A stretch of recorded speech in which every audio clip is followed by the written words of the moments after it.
it's about planning the long game. Creating a movement doesn't happen with just doing one talk. Creating a movement is a whole series of stories, ceremonies, symbols, and speeches, and over and over and over. It's the long game. And for me, it's been the long game. I'm going to stay committed to this. Presenting well is like my cause. And it's just been so fun to see the transformation in the space. I'm Srini Rao, and this is the Unmistakable Creative Podcast, where you get a window into the stories and insights of the most innovative and creative minds who've started movements, built thriving businesses, written best-selling books, and created insanely interesting art. For more, check out our 500-episode archive at unmistakablecreative.com. Nancy, welcome to the Unmistakable Creative. Thanks so much for taking the time to join us.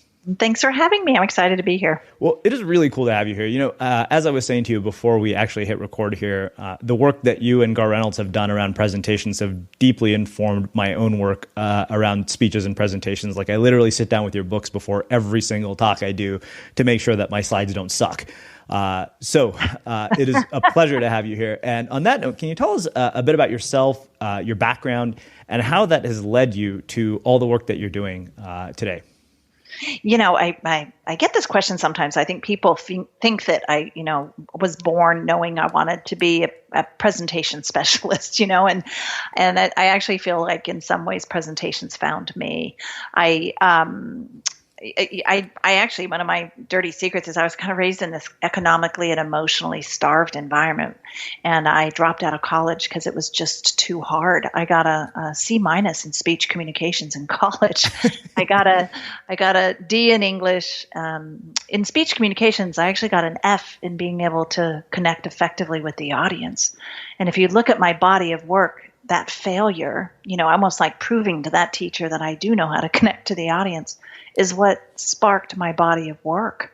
And you as someone, especially in the Silicon Valley, being a white female with an Hispanic surname in the Silicon Valley with no degree, I'm like the antithesis. I've become the antithesis of what my destiny maybe would have dictated I become. And we just started this little tiny firm, and my husband actually started it. He just wanted to kind of work at home with the kids underfoot.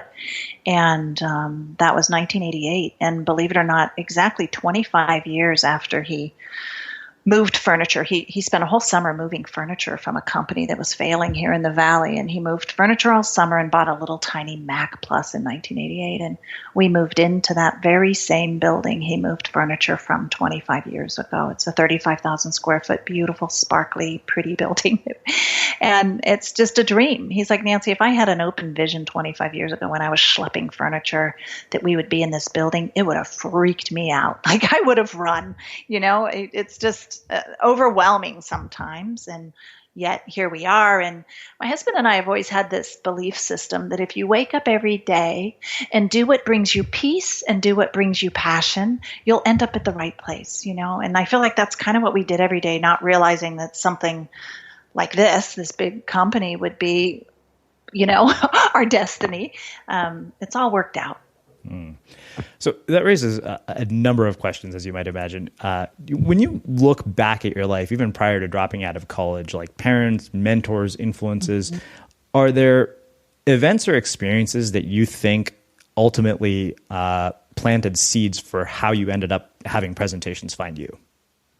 Yeah, my husband and I, we were just on vacation. I had my first, what I would call real vacation a couple of weeks ago. And we were talking about, how did you play as children? Like, how did you play? And he was typical. Oh, we did sports and we speared rats on the fence and, just like play, like boy play.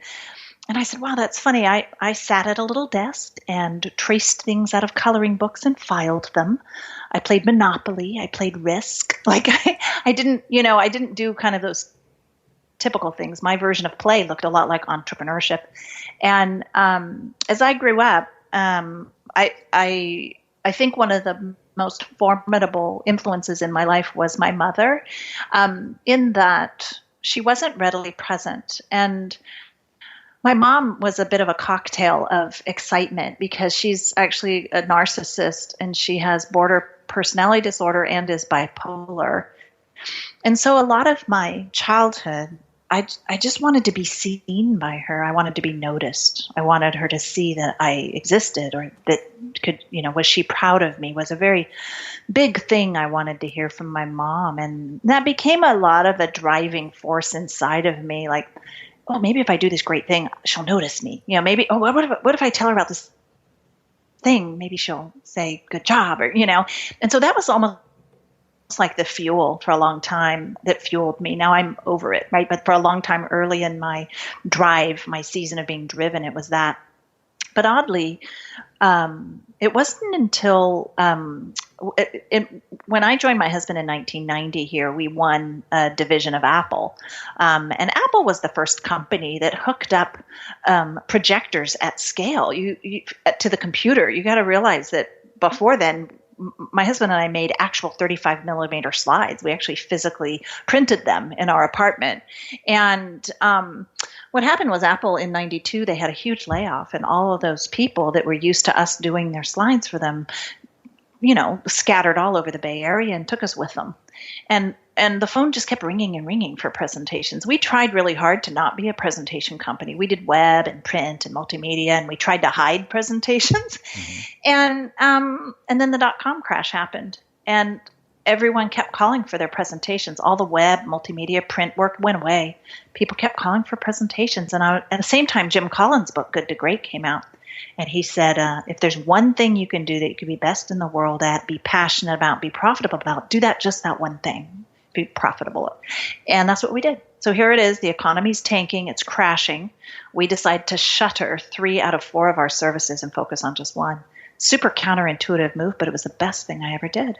And I just think that there's moments in time that are tests, where you test your heart, it tests your grit. And I think I've had all of those, and we just chose to focus on it because it was what the phone rang. And then by focusing on it, we became experts. So that's like how it happened as you tumble through time here. Mm-hmm. One of the things that's really interesting is that you mentioned that you did terrible in speech and communication of all things, and now you've built this career and become sort of the go-to person for this very thing. What I think is really interesting, though, is the kind of identity transition that needs to occur internally in order to have that. I mean, that's significant. That's almost literally a 180-degree transition. Yeah. I'm wondering what enables that in a person and a human being. I don't know what it is, because when, my poor kids, whenever it comes up and I go, oh, that reminds me of a story from my childhood, they'll always be like, Mom, we're not in the mood to be sad right now, And I thought, how funny that when people hear my story, they're like, wow, how did you become what you are? And I don't know why, but some people, when they go through hardship, they become victims. They feel like this is happening to me versus rising and saying, well, this is an interesting challenge, and I don't know why. I've always just been resilient and looked at things from, abuse and neglect and all those things to, hey, I know I don't want that, so I'm going to go become this other thing, and just kind of took it as a challenge. And what the great thing is, it's so fun that 2 years ago, I guess it's been 2 years ago, the university where I failed out of, or I dropped out of, they gave me Entrepreneur of the Year award, and it's gone to people like Ross Perot and all the other people, and they give it to me. And I just thought, wow, that's like closure in my heart. Cisco, my client, they paid for me to get an MBA from UCLA. So that hole that was in my heart, or that hole that would tell me every day, you have this void, you're a poser, you're faking, those kinds of lies we tell ourselves that are, we try to knock ourselves down, these lies we tell ourselves, all those kind of lies got closed in my heart because of these things, these moments that happened to me that said, no, you are the real deal. It doesn't matter that you didn't get a degree, and then Cisco swooped in with the UCLA, MBA program, and I was just like, oh my God, I can't believe all this just happened. So it's not, life isn't all rosy, but I think life is what you make it. And I've always tried to take everything as a fresh challenge and a new thing to learn and overcome. Do you think everybody has that capability to take an experience that has happened to them and instead of becoming a victim to it, make a positive change from it? And if so, how? I do. I think it's just a choice and a mindset. husband was diagnosed with cancer, and now we've tried to cure it 3 times. But we're so excited about life. We don't, not that we don't care, but it's like how, we could hole away in the fetal position and cry under our pillow, or live life to its fullest, And we've had hard things happen, and we've had glorious things happen, and we just try to be fully present every day, and not take on a pitiful, self-focused, narcissistic mindset, and work hard at making sure we understand that in every obstacle is an opportunity. One of the things that's really interesting to me about your story is that it seems like what we know you for started well after almost 25 years of working at what you do. And that's a long time, to persist at something. And I'm just curious, one, how you've developed that level of persistence, that level of grit, and how people do that in their own lives. Because I think that in the world that we live in, and I wrote this in my book, I said that our perception of longevity is incredibly warped because the world moves at breakneck speeds. And where that came from was a lecture I heard Sam Altman give during the Y Combinator Startup School series that they made available via podcast. He said, a long-term view is your greatest competitive advantage because so few people have one. I love that. Yeah, it's funny. We were in business 20 years before my first book was written. And I think it wasn't until we focused on presentations and I really got my sea legs and I started to look around and be like, we might be the experts in the world at this, And my son he's super gifted, and he wound up going away to high school to the East Coast because he's a musical prodigy. And he became an empty nest. I became an empty nester 3 years sooner than I thought. Now, while my kids were growing up, I got 1 REM cycle of sleep. I slept from 2 a.m. to 6 a.m. For about a decade. And that's what I had to do to be a mom, to be present, and to be an entrepreneur with a very vastly, quickly growing business. We grew 25% a year for 20 years. And that was hard. It was hard, but it was easy in the same sense because I loved what I did and I wanted to make the sacrifice to be there for my kids. So it was like, it took a lot of discipline and keeping my hand to the plow. And then I brought in a president, 2006. I'll never forget. It was like, I brought him in, he started to run the place, and I thought, I need to go on a journey of my soul. I need to know, now that I'm not having to be caught up in the day-to-day of this business, what do I want to do? And that's when I decided to write the book and just put my body of work out there for the world to judge and see where it goes. And now I'm kind of hooked, right? I just finished this new one, and which is a lot about the comment you just made on longevity. It's about planning the long game. Creating a movement doesn't happen with just doing one talk. Creating a movement is a whole series of stories, ceremonies, symbols, and speeches, and over and over and over. It's the long game. And for me, it's been the long game. And I'm going to stay committed to this. Presenting well is like my cause. And it's just been so fun to see the transformation in the space.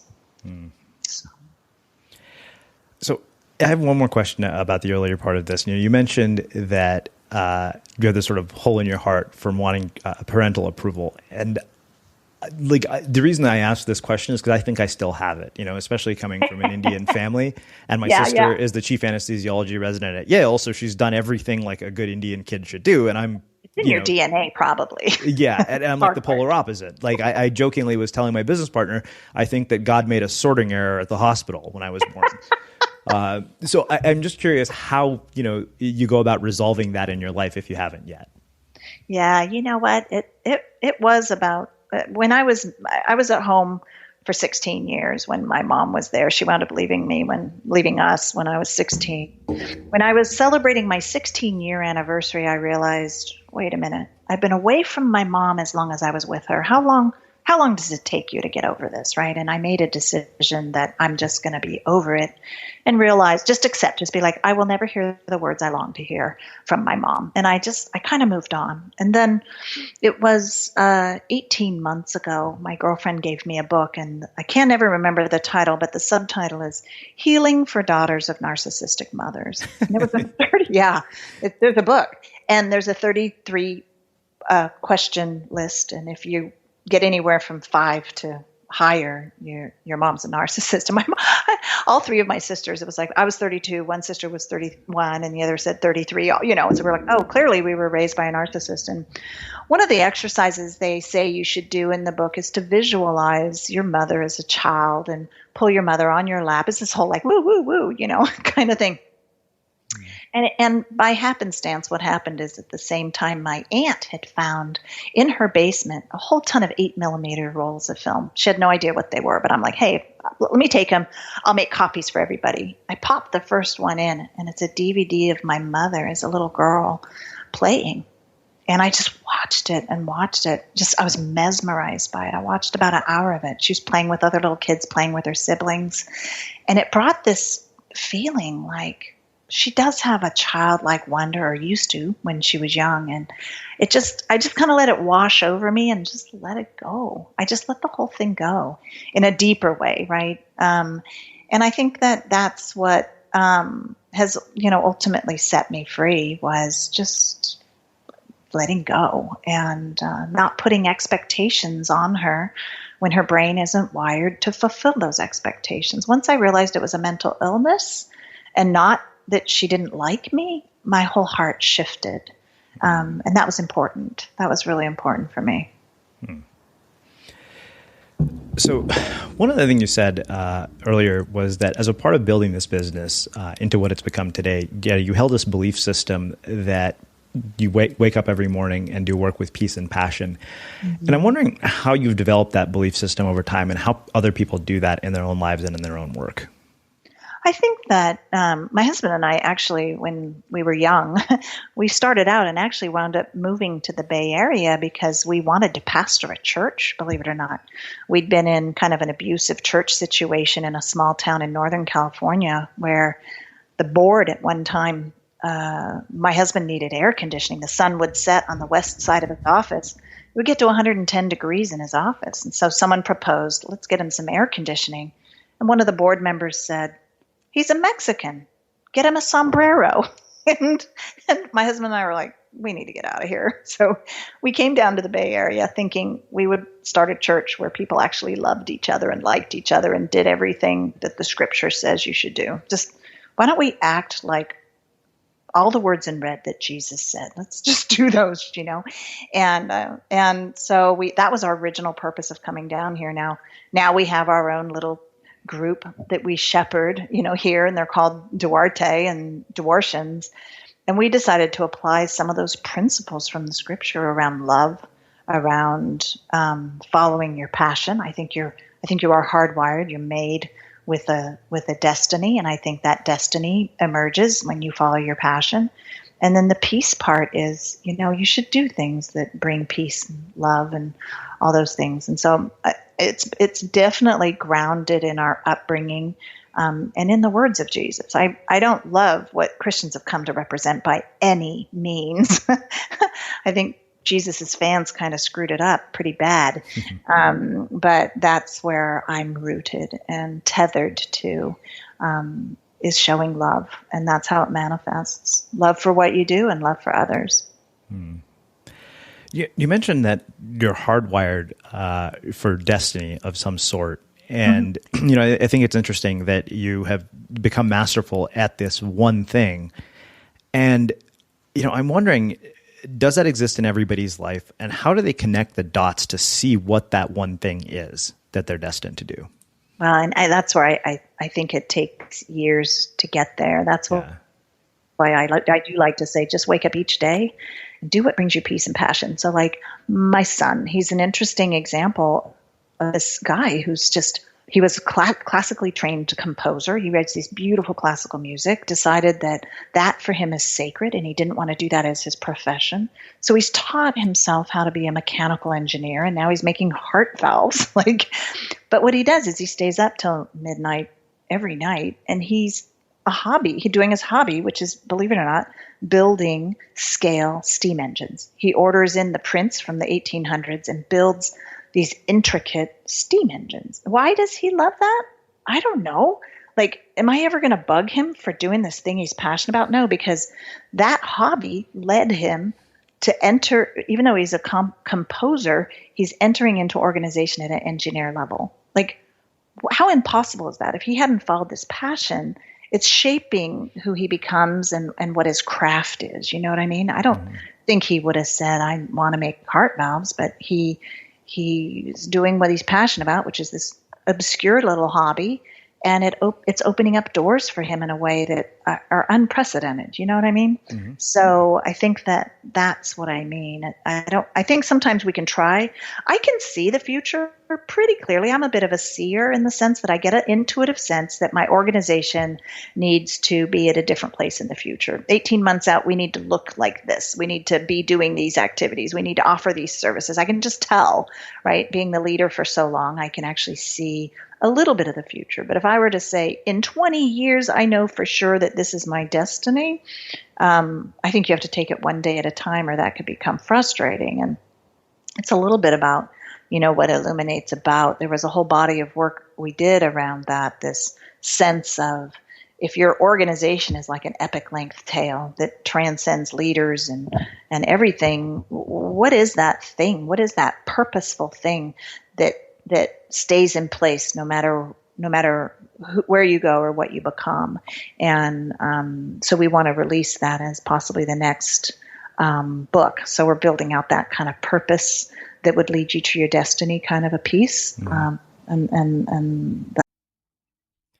So I don't know about you, but vacuuming is not one of those things that I ever look forward to doing. But as you know, your environment has a huge impact on your creativity. So I still like it to be clean wherever I'm living and working. But now it doesn't have to be something that you deal with. If you're like me and you grew up in the 80s, you probably fantasized about the day when cleaning your house would be like it was for the Jetsons, meaning you don't have to lift a finger. Well, the good news is that we're already kind of living in that future.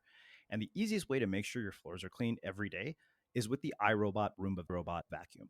It cleans up after itself. The Clean Base automatic dirt disposal takes convenience to a new level, automatically empties its own bin into an allergen lock bag that holds 60 days of debris and traps 99% of pollen, mold, and dust mites, so you can forget about vacuuming for months at a time.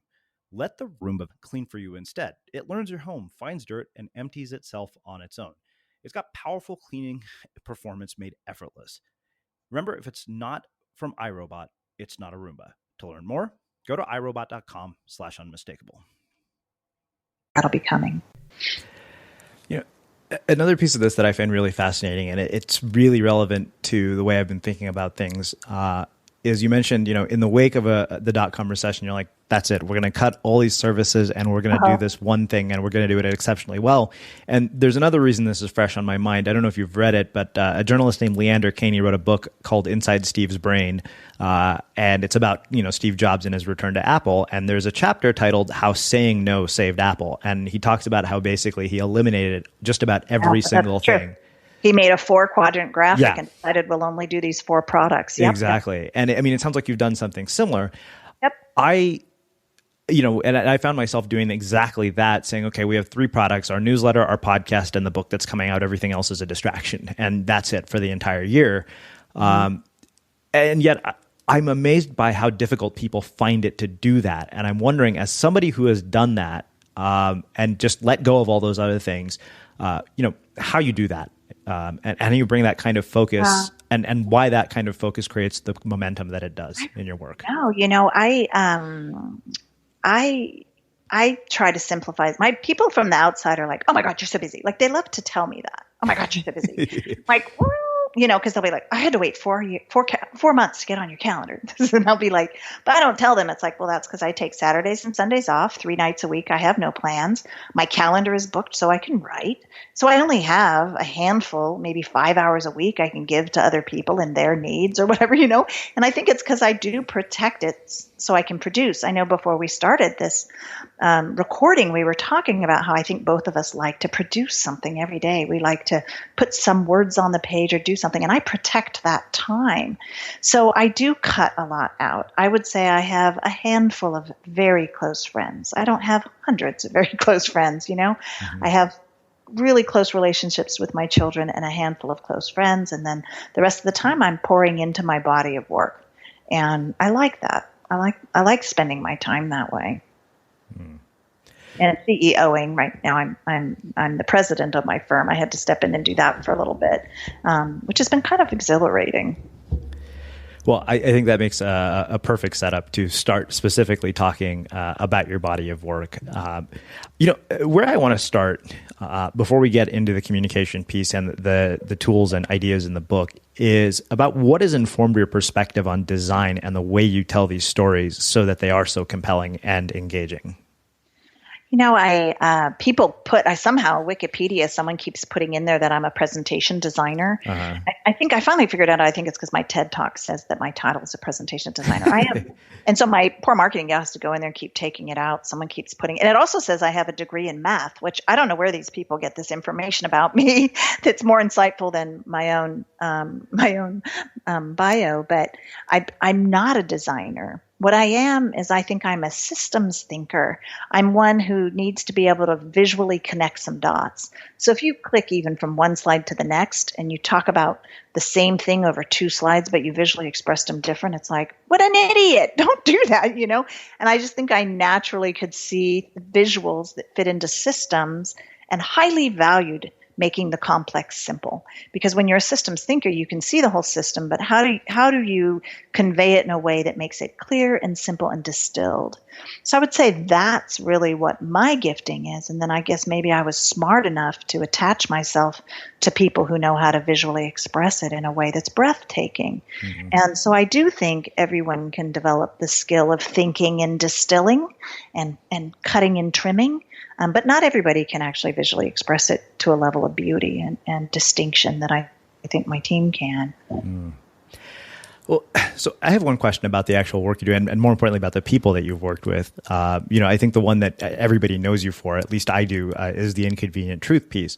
And mm-hmm. I'm curious what you've learned about human behavior, psychology, motivation, and performance from working up close and personal with somebody like an Al Gore.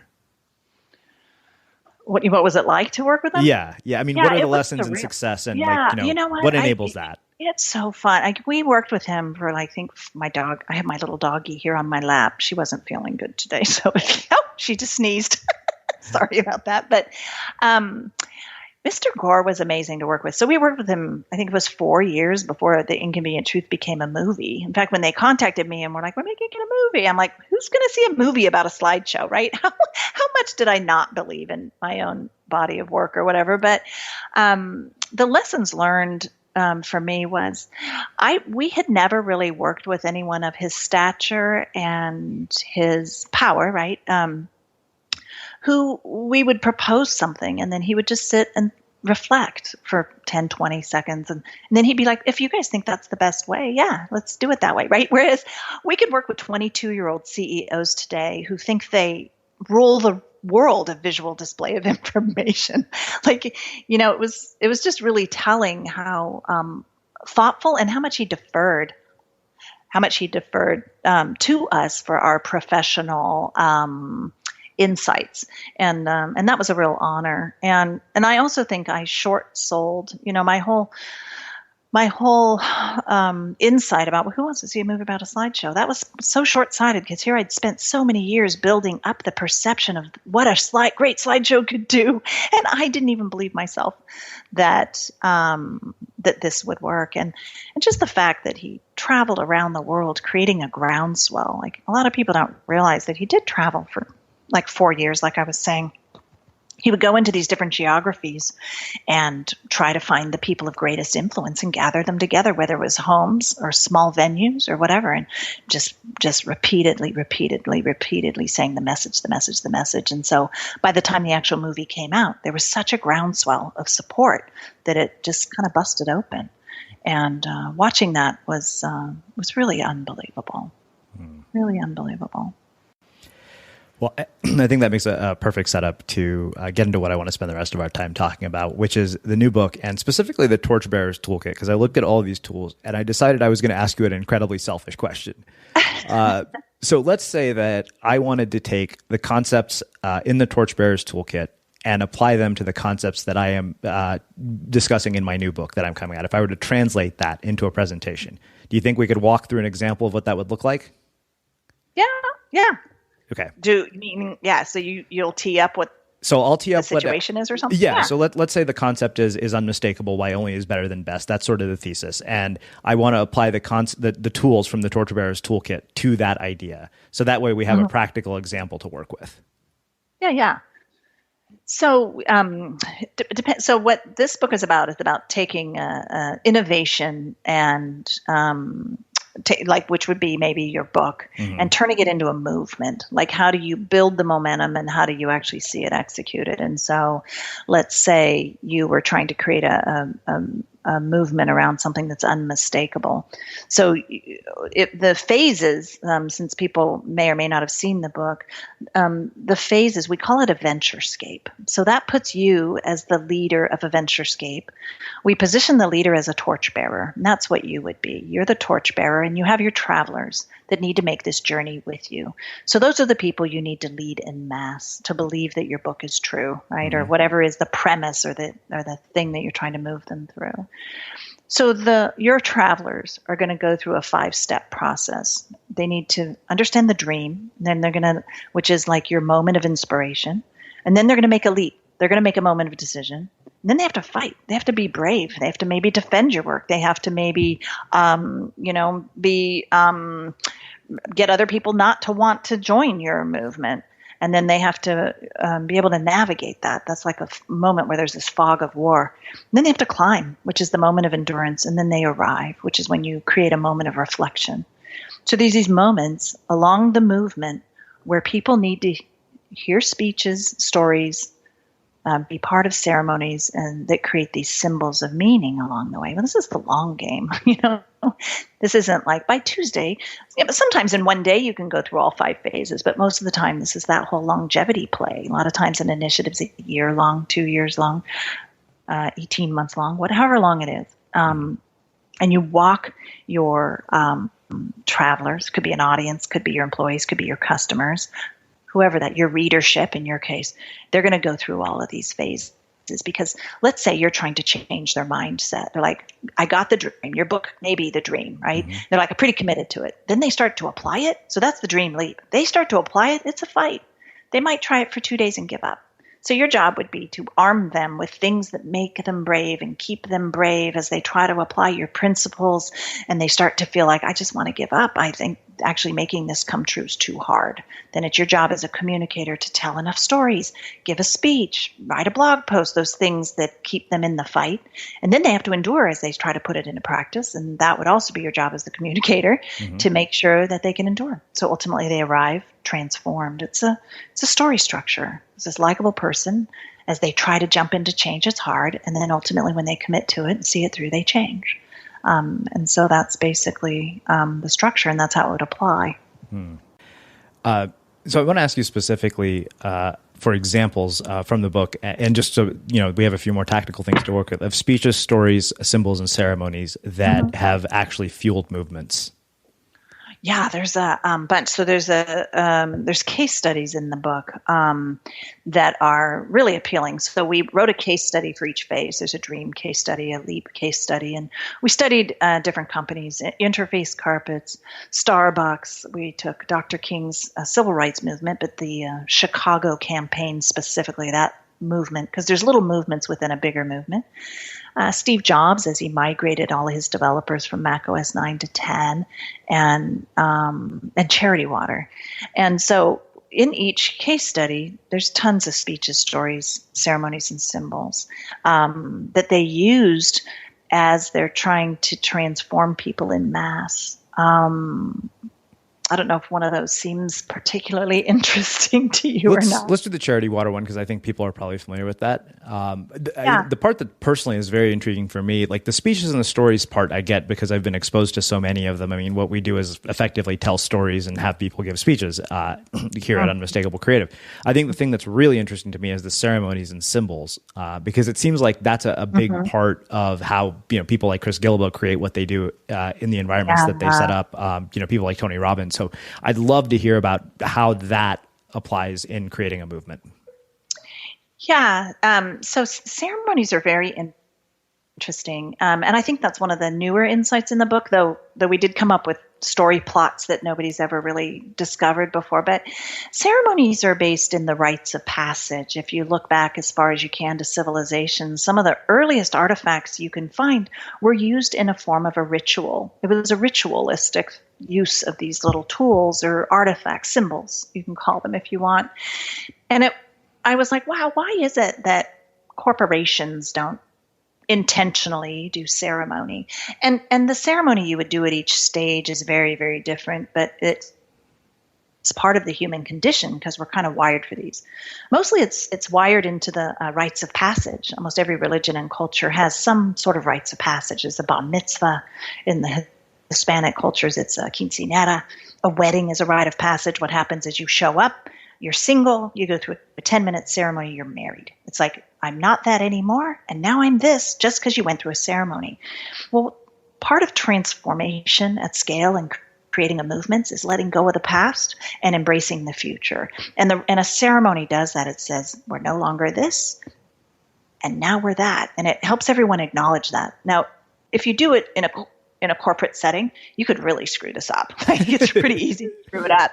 It has to actually come from the hearts of the people sometimes. Like, some companies, maybe it was a merger and acquisition, and they just take the name of the company off the building and throw it in a dumpster and put the new company name up there. Well, that's that you could actually ceremonially, with grace, with honor, do a ceremony around pulling the old name off and putting the new one on. So those become a ceremony. It's not a story. It's a ceremony.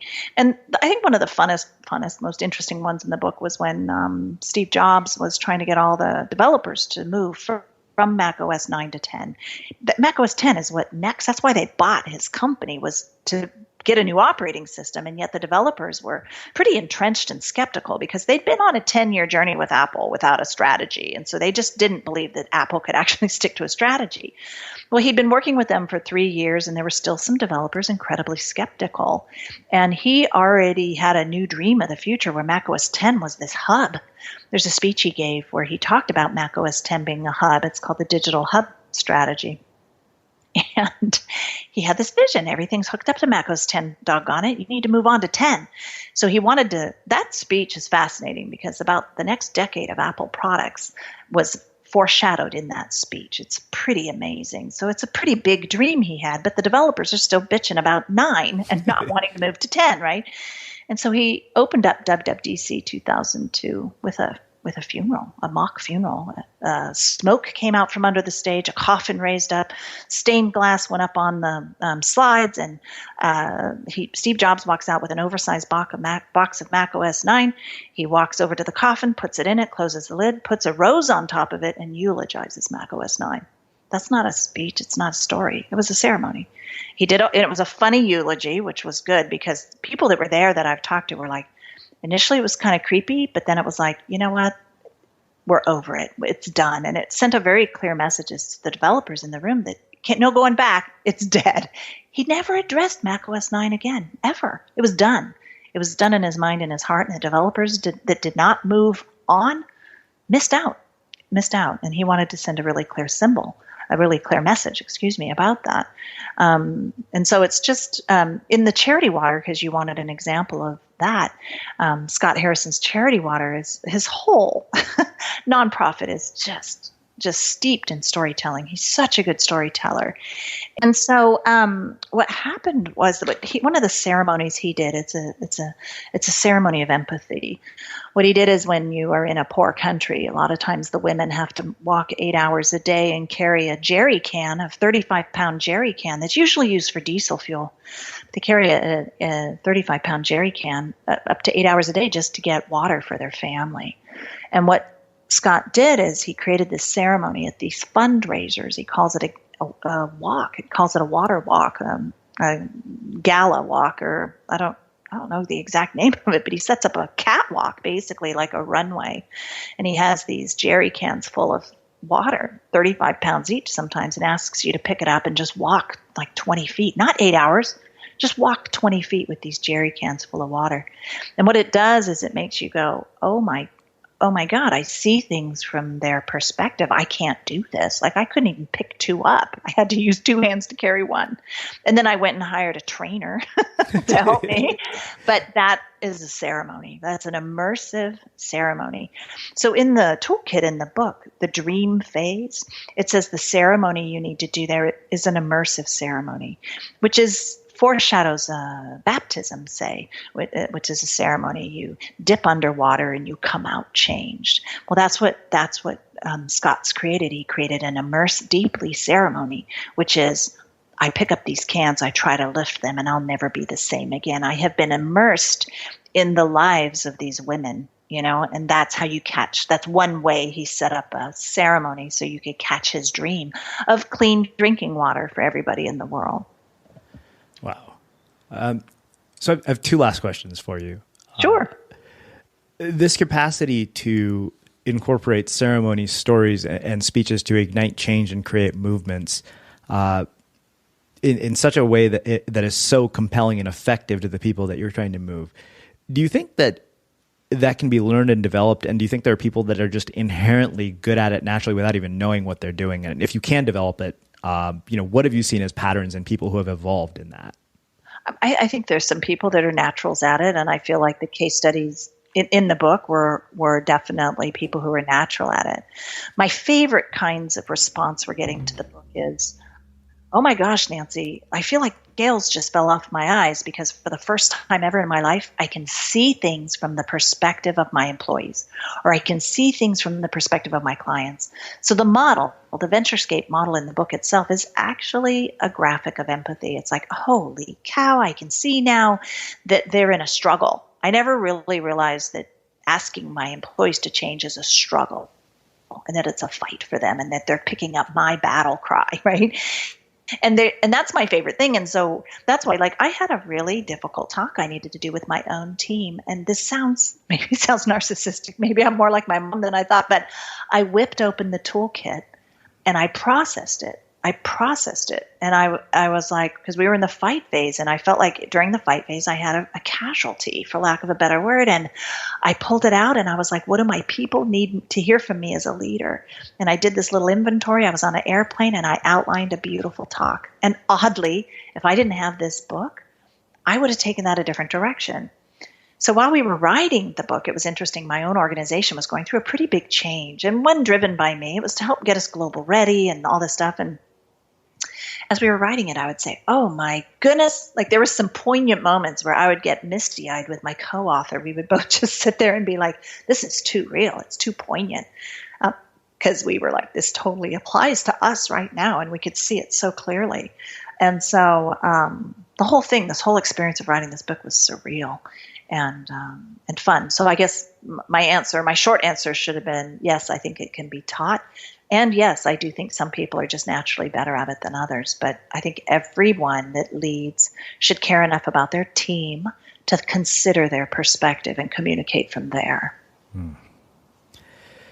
Well, this has been incredible, as I expected it would be. So I have one last question for you, which is how we finish all our interviews at the Unmistakable Creative. What do you think it is that makes somebody or something unmistakable? I think it's when they're comfortable being different. I think that I'm different, right? And I just kind of let it hang out there.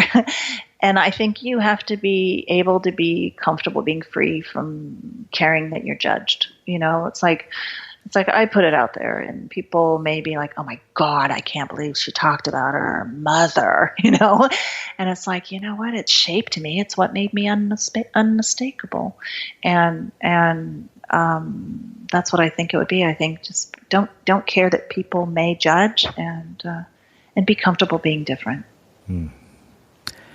Well, this has been really phenomenal, and I really appreciate you taking the time to join us and share your insights and your story with our listeners. I will probably be playing this interview 100 times every time I prepare for a presentation, much like I do with yours and Gar's books. I'll probably listen to this interview.